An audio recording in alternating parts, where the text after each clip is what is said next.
Good morning, and we are back today with part 4 of Rhythm of War. I just have one thing to say. Don't trust anyone, especially if you are a human during the first recreance that has taken place in millennia. Don't trust any fused, because Revanil is a fraud. She's a fake, and she can't be trusted, okay? So let's just get into part 4 and go over the major events that are leading us into part 5, which is what we've really been looking for. But part 4 is upping the energy from part 3, which we said was kind of a lull. Part 4 is a bit more entertaining, a bit more fast-paced. Things are coming together. We finally got to see what was going on with Adolin and Shallan. So let's start there. They're in Shadesmar, if you've forgotten. They were on their way there to speak with the Honor Sprint, to make an appeal to them to say, we need you in order to defeat Odium. The Honor Sprint do not trust people. Syl actually is the exception to the rule here, and the Honor Sprint resent her for that, for going out of her way to bond humans again after what happened during the last recreance, where all the bonds were broken and it took out many of the Honor Sprint all at once. And so they are very distrustful of humans, and Adolin has made an appeal to them saying, look, that may have happened, but it wasn't me personally as an individual. It was the people of the time, and you can't hold the current, population, the modern peoples, accountable for what their ancestors have done. It's not right. So I will stand trial, and you have to prove that I deserve this punishment, that I am unworthy of your trust personally. So he steps into this. But as things move along, we find out that the Honor Sprint aren't just these perfectly honorable beings, as the name might suggest. They're flawed just like everyone else, although they're known as the Honor Sprint because they have at least an overt concern for honor and what is honorable. But it's even said during this part of the book, well, what is honor? And one of the Spren, I believe it's an Ink Spren, tells Adolin, yeah, honor doesn't actually exist per se as a separate entity. It is what people make it out to be. So it's still influenced by, bias and personal opinion. So what the Honor Spren find to be honorable may not exactly be what you define as honorable, because it's not this perfectly objective thing. So Adolin is stuck in the middle of this, and we find that they're quite annoying. The way that they're conducting this trial is quite unfair to Adolin, especially with how we would expect a trial to unfold. They have as the key witness to decide Kalek, who is actually one of the heralds. Now, the Ghostbloods have sent Shallan to Shadesmar to kill Kalek. And Kalek is on, not the jury, but he's in charge of this trial in deciding if Adolin is guilty or not. They're going to imprison him for a long time if he is guilty. It's being presented to Adolin as though he has no chance, that it's already predetermined, decided beforehand that he's gonna lose this. He messed up by coming in the first place. We also hear from Pattern during this part of the book. Pattern makes a note that humans tend to think of the physical world or realm as the real world, and Shadesmar as this other unreal place. And he says this is not actually true. They're both equally as real, and they're not even separate. They're two halves of the same thing, and they can't really exist without each other. So he's drawing more of a distinction there between this idea of whether or not Shadesmar is kind of this separate other world and the physical world is real. No, they're both just as real, and they're both two halves of the same thing. We also get some more interesting information from Pattern when Pattern admits to Shallan that it actually was him who was using the cube that Mraize had sent with Shallan to communicate back and forth with him. But as the story goes on, we find out that Pattern was not actually talking directly to Mraize, but to Wit, in order to try to help Shallan. Pattern can see that Shallan is decompensating further and further, as we've talked about, and he was reaching out for advice from Wit. Wit also has one of these cubes. So in the back before this part of the book, we thought that maybe this formless character of Shallan, this formless persona, I should say, that seemed to be bubbling up from beneath the surface, was the one who unknowingly was using this cube. It was actually Pattern, but it wasn't to speak with Mraize, it was to speak with Wit. Speaking of formless, as we go forward, we see that Shallan gets so mad about Pattern hiding this from her that she finally emerges, or the way that Brandon Sanderson depicts it in this book, he kind of comes forth from the subconscious and suppresses Veil and Radiant, finally, because Shallan's been taking a back seat for most of the book so far. And I'm thinking at this point, well, hopefully this is the end of it, because it's kind of presenting it this way, like, oh, now Shallan is back in charge and she's here. It doesn't last for very long, but as we get towards the end of part 4, we'll talk a bit more about this formless persona, but there's a few things that are happening in between. Things that are happening in between. We have Navani and Revanil back at Urithiru, and they're trying so hard, kind of together, kind of in a collaborative, but they're still aggressive with each other and they're still distrustful of each other, but almost in a collaborative way. I mean, they are sharing information that's kind of speeding up the process to do what? What are they trying to do? They're trying to figure out a way to bring Void Light and Stormlight together, and they're trying to figure out what would happen if they were able to actually do that. Would they just cancel each other out? Would they, summate in this sort of way? And Navani at this point starts thinking, well, it's not just a light, it's like a sound, a frequency. And she's thinking, what would be the opposite of a sound? Does it even exist? And I have all this music equipment, so I don't know if you put 2 and 2 together, but I'm into music production. So I'm thinking, oh, I know the answer to this one. The opposite of a sound is actually the exact same sound, but with the opposite polarity.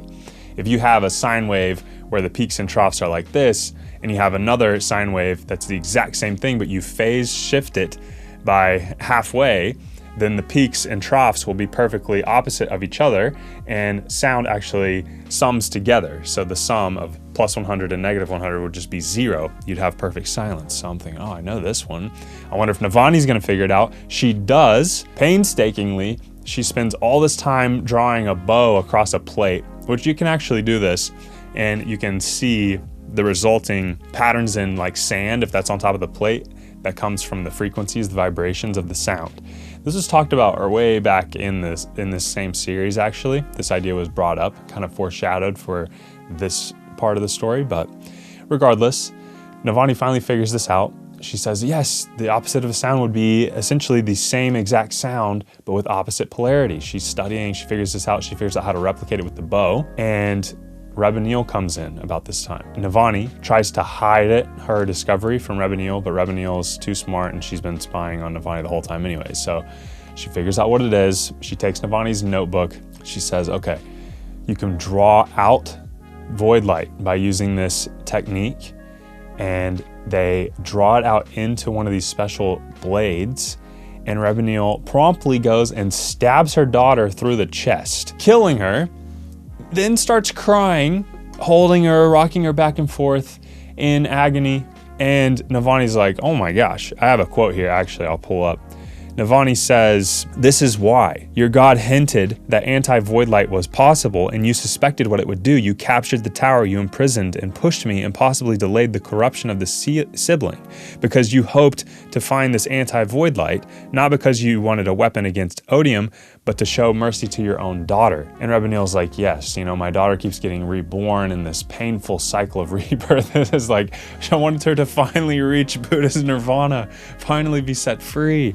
And so to do that, I had to use your discovery and stab her through the chest with this anti-void light to finally kill her once and for all. Navani is shook, to say the least. Like, oh my gosh, I did not expect this. And some more unfolds from that. Let's jump back real quick to what's going on with Adolin and Shallan. Formless, the persona of Formless, as it's coming up, I'm thinking, oh, is this some like 4th persona? But then it's said that Formless takes on the best parts of Shallan, the best parts of Veil, and the best parts of Radiant, and integrates them together. I'm like, this is exactly what she's needed the whole time. So Formless is Shallan at the end of the day. And then the book even makes note of this. The book is even like, well, I don't know if I can't remember if it was Pattern or who said this, but it's like, Formless is not or maybe it was just another part of Shallan probably. Like all these different characters are still just Shallan. Maybe it was Veil. It was like, Formless isn't a thing, Shallan, it's just you. And Shallan's like, no, it can't be me. It can't be me. You're Formless, you're Shallan, you're Veil, you're Radiant. It's all you. And Formless is actually speaking with Adolin. The book is presenting it in this way, that Formless is saying, I wish I could find who killed that first Spren, that first Dead Eyes that we found. I wish I could find who killed it. then we get a flashback. We get a flashback to Shallan when she was younger. Not only did she kill her dad, but we see that she also killed her mother. And at this point, Shallan realizes that the pattern she had then was not pattern. The Spren she had back then, the cryptic Spren, was not pattern. She had a different one, and pattern came second. So this is a big discovery. At this point, Shallan decides that she's not going to go through with killing Kalek, and Kalek and Shallan having this discussion when they confront each other, they're discovered by the Honor Spren, which prompts them to say, okay, you're colluding to try to change the outcome of the trial.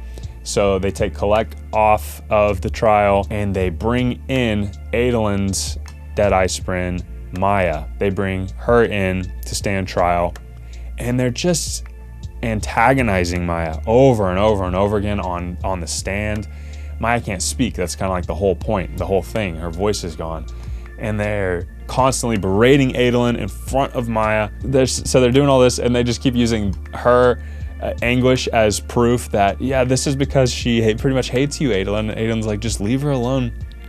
And then finally, Maya actually speaks, which just shocks everyone. She says, like, we chose, saying that over and over again. And the point is that Maya is saying the humans didn't force us back then into all of this, into everything that came from our bonding.